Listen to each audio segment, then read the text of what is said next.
दर्शन कर लिया और अभी हम जा रहे हैं ओमकारेश्वर मंदिर। और इतनी ज्यादा धूप है इधर, इतना ज्यादा गर्मी मैं बता नहीं सकती, इतना गर्मी लग रहा है, गर्मी से परेशान हो गए हैं हम।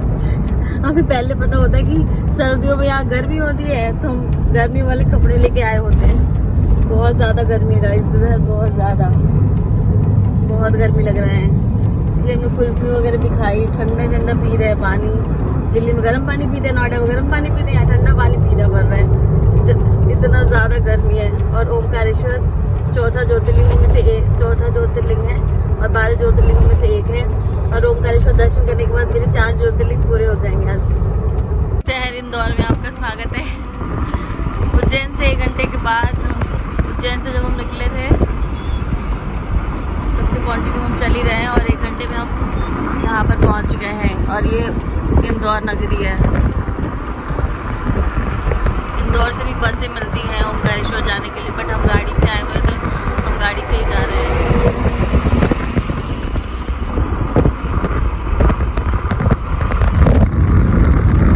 पहाड़ी क्षेत्र शुरू हो गया गाइस, ये पहाड़ों वाला एरिया है। ओमकारेश्वर पहाड़ पे ही है, पहाड़ वाली साइड पे। अमेजिंग व्यू है यहाँ पे।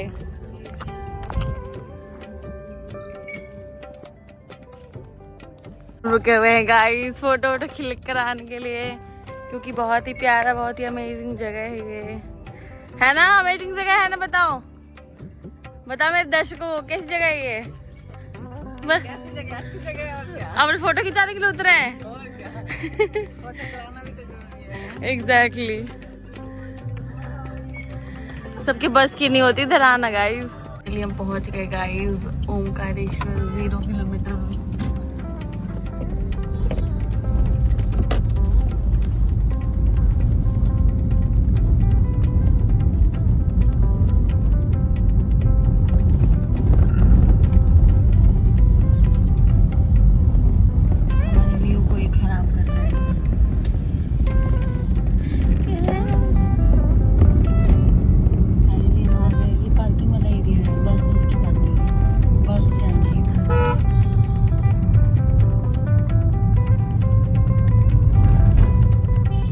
अभी हम पहुंच गए हैं नर्मदा नदी के पास और इतना प्यारा, इतना अमेजिंग व्यू है।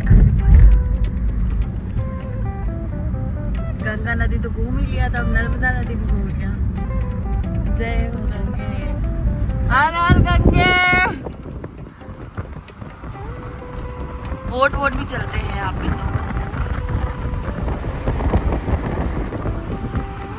गाइस ये नर्मदा नदी है और अभी हम नर्मदा नदी के पास आए हैं। सनसेट होने ही वाला है, इसीलिए हम सबसे पहले भागते हुए यहाँ पर आए हैं। उसके बाद भोलेनाथ का दर्शन करेंगे शाम रात तक।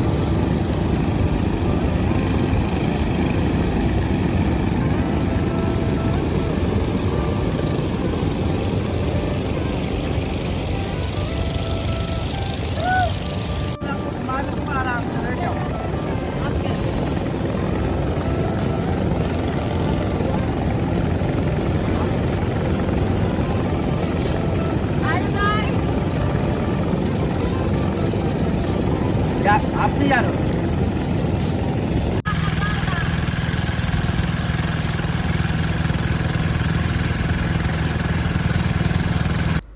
दोस्तों इस पूरी वीडियो में अभी तक मैंने आपको कुछ बताया नहीं, कुछ समझाया नहीं। मतलब मैं चाहती थी कि ये जो अद्भुत सा नज़ारा है, भोले शंकर की जो नगरी है, जो ये ओरिजिनल क्लिप्स हैं, उसको आप फील करें और बैठे बैठे अपने घर पे अनुभव करें कि कितना अद्भुत सा दृश्य है। मेरे जीवन में सबसे अगर कुछ अच्छा होता है तो वो ये होता है कि मैं महादेव के दर्शन कर पाती हूँ, मैं ज्योतिर्लिंग जा पाती हूँ, मैं उस जगह को, सुकून को जी पाती हूँ दोस्तों। और मैं बता रही हूँ, बहुत अद्भुत था ये नौका विहार करना। और आप कहीं भी जाए दर्शन करने और गंगा में स्नान ना करें, ये कैसे हो सकता है? उसके बिना आपकी यात्रा अधूरी मानी जाती है। तो जो ये नर्मदा नदी बह रही है, नर्मदा एक्चुअली भगवान शंकर की पुत्री हैं, तो नर्मदा में स्नान करना बहुत ही सौभाग्यशाली लोगों को मिलता है। और यहाँ पे नर्मदा नदी और कावेरी नदी का संगम बना हुआ है, तो आप जब भी जाएं नौका विहार ज़रूर करें और वहाँ पे गंगा में स्नान ज़रूर करें। और दोस्तों सबसे अगर अद्भुत कुछ था तो इस ओम के आकार के बने पर्वत पे सनसेट का नज़ारा देखना बहुत ही अद्भुत था। वाओ, कितना प्यारा व्यू है ये। वाओ, अभी गंगा मैया का दर्शन कर लिया मैंने और मैं भी इसी आउटफिट में जा रही हूँ ओमकारेश्वर महादेव मंदिर भगवान जी के दर्शन करने। उसके बाद से फिर अच्छे से सूट वूट पहन के जाएंगे, क्योंकि मंदिर बंद हो जाएगा और हम यहाँ पर पहली बार आए और हमें कुछ ज़्यादा पता नहीं है, इसलिए हम अभी जा रहे हैं दर्शन करने। उसके बाद कल जाऊँगी मैं सूट या साड़ी पहन के दर्शन करने। इतना प्यारा व्यू है, वाओ।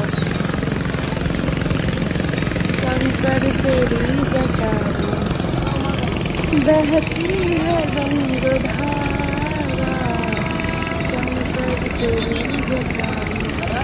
जहाँ भोलेनाथ हो वहाँ गंगा मैया ना हो, ऐसा कैसे हो सकता है? उस वक्त मुझे पता नहीं था दोस्तों कि ये नर्मदा नदी है और नर्मदा माँ शंकर की पुत्री है और ये नर्मदा नदी और कावेरी नदी का संगम है। फिर हम वहाँ से दर्शन करने के लिए चलती है। आपको बता दें दोस्तों कि नर्मदा नदी के माधंता द्वीप पर बना हुआ है ये ओमकारेश्वर मंदिर। यह द्वीप ओम के आकार का है। वहीं आपको बताते चले कि ओमकारेश्वर मंदिर में जटिल नक्काशी और सुंदर शिखर भी है। जिंदा हूँ। मान्यता है कि यहाँ दर्शन करने से सभी शिव मंदिरों के दर्शन का फल मिलता है। ये भी मान्यता है कि यहाँ पर 33 करोड़ देवी देवता वास करते हैं। मान्यता है कि नर्मदा नदी मोक्ष दायिनी है, यानी आप अगर नर्मदा नदी में स्नान करते हैं तो आपको मोक्ष की प्राप्ति होती है। आपको बता दें दोस्तों, 2 ज्योतिर्लिंग है यहाँ पर। एक है ओमकारेश्वर ज्योतिर्लिंग, एक है ममलेश्वर ज्योतिर्लिंग। जब तक आप दोनों ज्योतिर्लिंग की दर्शन नहीं करते, आपकी यात्रा पूरी नहीं होती है। इतने बड़े बड़े फूल, इतने बड़े बड़े पापड़ मिलते हैं गाइस, इतने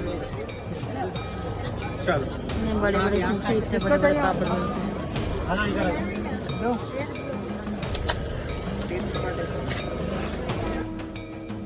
ये जो आप वीडियो में देख पा रहे हो दोस्तों, ये ओमकारेश्वर ज्योतिर्लिंग है और दूसरी तरफ जो आप देख पा रहे हैं ये है ममलेश्वर ज्योतिर्लिंग। ऐसा माना जाता है कि दोनों ज्योतिर्लिंग के दर्शन करने आपको ज़रूरी होते हैं। अगर आप नहीं करते तो आपकी ओमकारेश्वर ज्योतिर्लिंग के दर्शन पूरे नहीं होते। वही माना जाता है कि पुराने समय में ओमकारेश्वर मंदिर वाली पहाड़ी पर एक माधंता नाम के राजा ने तप किया था। इस पर्वत को माधंता पर्वत भी कहा जाता है। राजा के तप से भगवान शिव प्रसन्न हुए और यहाँ प्रकट हुए। इसके बाद राजा ने शिव जी वरदान के रूप में कहा कि वे अब से यहीं निवास करेंगे। वहीं आपको बता दें कि ये भी माना जाता है कि ओमकारेश्वर में स्थापित ज्योतिर्लिंग एक प्राकृतिक शिवलिंग है। इसे किसी मनुष्य द्वारा तराशा या गढ़ा गया। बहुत सारी लाइटिंग हुई है, रंगीन रंगीन सा दिख रहा है सारा। अब मेरा कैमरा हो चुका है खराब, तो सही से दिख नहीं पा रहा। उसके बाद से दोस्तों हम ममलेश्वर ज्योतिर्लिंग दर्शन करने के लिए गए, बट दर्शन इसलिए नहीं कर पाए क्योंकि मंदिर के पट बंद होने वाले थे और हम बहुत लेट वहां पर पहुंचे थे। लेकिन अगर आपको मैं बता दूं कि सबसे अच्छा घूमने का वक्त कब होता है कि आप ओमकारेश्वर ज्योतिर्लिंग जाएं, तो ओमकारेश्वर ज्योतिर्लिंग घूमने का सबसे अच्छा समय अक्टूबर से फरवरी तक का रहता है। इस दौरान तापमान लगभग 15 से 30 डिग्री सेल्सियस तक रहता है। यह अधिक दर्शनीय स्थलों की यात्रा, मंदिर के दर्शन और स्थानीय संस्कृति में खुद को डुबोने के लिए आदर्श है। फिर दोस्तों हम यहाँ पे 4 बजे लाइन में लग गए दर्शन करने के लिए, क्योंकि हमें तो भगवान से मिलना था और बहुत लंबी लंबी लाइनें लगी थी। मैं आपको बता नहीं सकती, 2 बजे रात्रि से ही लोग वहाँ पर लाइन लगाते हैं। और आप जब भी ओमकारेश्वर ज्योतिर्लिंग दर्शन करने के लिए जाएं तो मंदिर के पास में ही, मतलब ओमकारेश्वर मंदिर के पास में ही अपना रहने का ठिकाना ढूंढिएगा, ताकि आप आसानी से दर्शन कर पाएँ। और दोस्तों बहुत ही ज़्यादा भीड़ थी, बट वो कहते हैं ना, जिसको शंकर से लगन उसको किस चीज़ की डर। वो तो भगवान शंकर में इतना मगन हो जाता है तो उसके लिए कोई लाइन कुछ भी नहीं होता। और आजकल मंदिरों में तो इतना ज़्यादा वीआईपी दर्शन का चोचला चला हुआ है कि आप पैसे दे वीआईपी दर्शन आपको करने को मिल जाता है। तो वैसे ही हम जब वहाँ पर पहुँचे, और ये जो लाइन मैं क्रॉस कर रही हूँ, उस लाइन को क्रॉस करने के बाद भी बहुत लंबी लंबी लाइनें हैं जो आपको वीडियो में देखने को मिल रहा होगा। तो दोस्तों उसके बाद से ना खुद ही पुजारी वगैरह पंडित वगैरह आते हैं और कहते हैं कि चलो दर्शन कर लो, वीआईपी दर्शन करा देंगे, इतने पैसे लेंगे उतने पैसे लेंगे। और मुझे लगता है कि धर्म का ना धंधा होने लग गया आजकल, मतलब प्रदर्शन होने लग गया है। और वीआईपी दर्शन के चक्कर में लोग, जिनके पास सामर्थ्य होती है, जिनके पास पैसा होता है, वो दे देते हैं और वो जाके दर्शन कर लेते हैं। बट अफसोस बहुत मुश्किल होता है उन लोगों के लिए जिनके पास पैसा नहीं होता। बड़ी मुश्किल से वो अपनी प्लानिंग करके, बहुत पैसे जोड़ के वो मंदिर दर्शन करने के लिए पहुंचे होते हैं। तो उनको तो इन लाइन में ही लगना होता है। और मेरा मानना ये है कि अगर आप भगवान के पास, भगवान आपको बुला रहे हैं, भोलेनाथ आपको बुला रहे हैं दर्शन करने के लिए, तो आप वहाँ पे इतनी बड़ी कतार में लगकर ही दर्शन करें, क्योंकि वो है ना, बिना तप का आपको कुछ नहीं मिलता।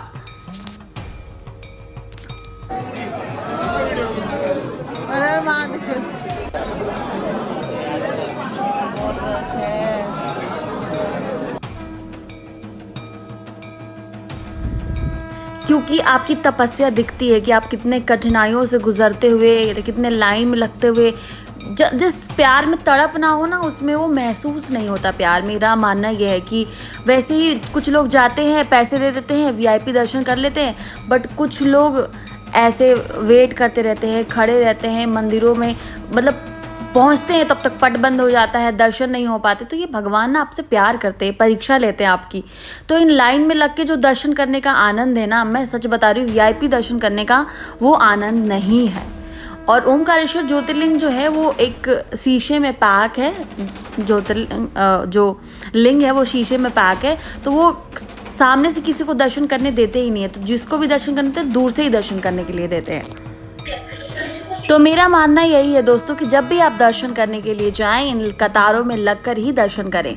और अगर आप हमारा ये वीडियो देख रहे हैं तो हर हर महादेव, जय शंकर महाराज लिखना ना भूलें। वहीं अगर ओमकारेश्वर ज्योतिर्लिंग की बात करें तो दोस्तों मैं आपको बता दूं, कांठा गांव स्थित ओमकारेश्वर मंदिर करीब 600 वर्ष पुराना है। दोस्तों ओमकारेश्वर ज्योतिर्लिंग को लेकर धार्मिक मान्यता है कि बाबा भोलेनाथ यहाँ रात्रि में शयन के लिए आते हैं। कहते हैं कि पृथ्वी पर ये एकमात्र ऐसा मंदिर है जहाँ शिव पार्वती रोज 64 पासे खेलते हैं। रात्रि में शयन आरती के बाद यहाँ प्रतिदिन चौपाल बिछाए जाते हैं और गर्भगृह बंद कर दिया जाता है। वहीं आपको बता दें कि ओमकारेश्वर नाम संस्कृत के शब्दों ओम और कारक से लिया गया है, जिसका अर्थ है भगवान। ओम के आकार का द्वीप यहाँ मंदिर नर्मदा नदी में माधंता या शिवपुरी नाम एक द्वीप पर स्थित है। ओमकारेश्वर ज्योतिर्लिंग से जुड़ी कहानियां क्या है ये भी आपको बता देते हैं। इक्ष्वाकु वंश के राजा माधंता ने नर्मदा नदी के तट पर स्थित पर्वत पर भगवान शिव को घोर तपस्या की और भगवान शिव को अपनी तपस्या से प्रसन्न कर लिया। राजा माधंता की कठोर तपस्या को देखते हुए भगवान शिव प्रकट हुए और भगवान शिव ने राजा माधंता से वरदान मांगने के लिए कहा।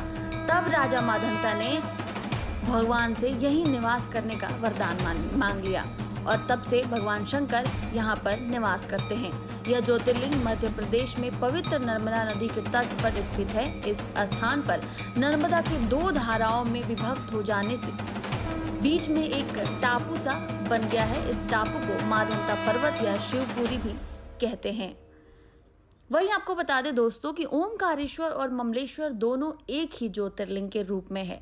ममलेश्वर ज्योतिर्लिंग नर्मदा नदी के दक्षिणी तट पर है और ओमकारेश्वर ज्योतिर्लिंग नर्मदा नदी के उत्तर तट की ओर ओमकार पर्वत पर विराजमान है। उसके बाद से दोस्तों वहां पर मैं काम करने के लिए गई थी, बट मेरे ऑफिस से फ़ोन आया कि आप वहाँ पर वीडियो बना लीजिए, वहाँ के लोगों से बातचीत कर लीजिए। फिर हम वहाँ से ओमकारेश्वर ज्योतिर्लिंग से नर्मदा नदी को पार करते हुए ममलेश्वर ज्योतिर्लिंग तक में गई। वहाँ पे लोगों से बातचीत करी, कुछ हिस्ट्री के बारे में, कुछ मान्यताओं के बारे में, कुछ वेदों के बारे में, कुछ पुराणों के बारे में, शिव पुराण के बारे में, और मैंने वहाँ पे लोगों से बातचीत करी, वीडियो बनाई। बट मैंने सोचा कि ये ब्लॉग बनाना बहुत ज़रूरी है, क्योंकि जब आप ऐसी जगहों पे जाते हो तो अपना एक्सपीरियंस आप लोगों के साथ शेयर करना बहुत ज़रूरी है। कि जो लोग भी, अगर एक लोग भी मेरे वीडियो से इंस्पायर होकर किसी ज्योतिर्लिंग जाते तो मुझे बहुत ही सुकून मिलेगा। जिस ओमकार शब्द का उच्चारण सर्वप्रथम सृष्टिकर्ता विधाता के मुख से हुआ, वेद का पाठ इनके उच्चारण किए बिना नहीं होता। इस ओमकार का भौतिक विग्रह ओमकार क्षेत्र है। इसमें 68 तीर्थ हैं। यहाँ 33 कोटि देवता परिवार सहित निवास करते हैं और साथ ही 2 ज्योति स्वरूप लिंगों सहित 108 प्रभावशाली शिवलिंग हैं। मध्य प्रदेश में देश के प्रसिद्ध 12 ज्योतिर्लिंगों में से 2 ज्योतिर्लिंग विराजमान हैं। एक ज्योतिर्लिंग उज्जैन में है जिसको महाकाल के रूप में, और दूसरा ज्योतिर्लिंग ओमकारेश्वर ममलेश्वर के रूप में विराजमान है। वही आपको बता दें दोस्तों कि जो दूसरी तरफ ये जो मैं जा रही हूँ, ये ममलेश्वर ज्योतिर्लिंग है और ममलेश्वर मंदिर अहिल्याबाई का बनाया हुआ है। गायकवाड़ राज की ओर से नियत किए हुए बहुत से ब्राह्मण यानी पवित्र पूजन करते रहे। यात्री चाहे तो पहले ममलेश्वर का दर्शन करके तब नर्मदा पार होकर ओमकारेश्वर जाए। नियत पहले ओमकारेश्वर के दर्शन का है, उसके बाद लौटते समय ममलेश्वर का दर्शन किया जाता है। पुराणों में ममलेश्वर नाम के बदले अमलेश्वर उपलब्ध होता था। वहीं ममलेश्वर प्रदक्षिण में वृद्धकालेश्वर, बाणेश्वर, मुक्तेश्वर, कदेश्वर और आदि मंदिरें मिलती हैं। वहीं आपको बता दें दोस्तों कि भगवान के महान भक्त अम्बरीश और मुकुंद के पिता सूर्यवंशी राजा माधंता ने इस स्थान पर कठोर तपस्या करके भगवान शंकर को प्रसन्न किया था। उस महान पुरुष माधंता के नाम पर ही इस पर्वत का नाम माधंता पड़ गया।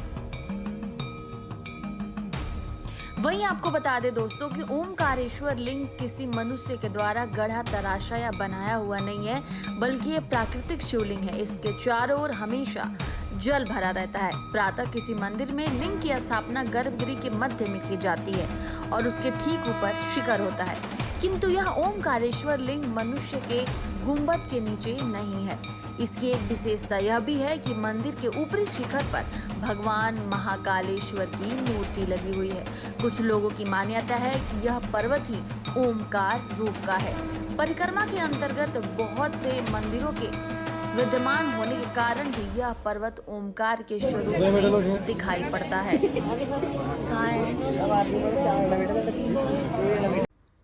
ओमकारेश्वर के मंदिर ओमकार में बने चंद्र का स्थानीय ओम इसमें बने हुए चंद्र बिंदु का है। जो चंद्र बिंदु जो स्थान है, वही स्थान ओमकार पर्वत पर बने ओमकारेश्वर मंदिर का है। मालूम पड़ता है कि इस मंदिर में शिव जी के पास ही मां पार्वती की भी मूर्ति स्थापित है। यहाँ पर भगवान परमेश्वर महादेव हैं। हमारे हिंदू धर्म में कहा जाता है कि अगर आप हिंदू धर्म में पैदा हुए हैं तो आपको महादेव के 51 शक्तिपीठों में से जो 12 ज्योतिर्लिंग है उसके दर्शन करने चाहिए। उसके बाद ही आपको मोक्ष की प्राप्ति होती है। मैं यूं कहूँ तो आपको भगवान शंकर मिल जाते हैं। मैंने तो अभी तक 5 ज्योतिर्लिंगों के दर्शन कर लिए हैं, बाकी मेरी यात्रा जारी है। एक ज्योतिर्लिंग में भी रिसेंट गई थी, वहाँ पे वीडियो नहीं बनाई, बट आप बताना आपको ये वीडियो कैसी लगी। मन तो नहीं कर रहा, बट जाना पड़ेगा। ओम नमः शिवाय। ये रहा मंदिर, बिल्कुल मन नहीं है जाने का।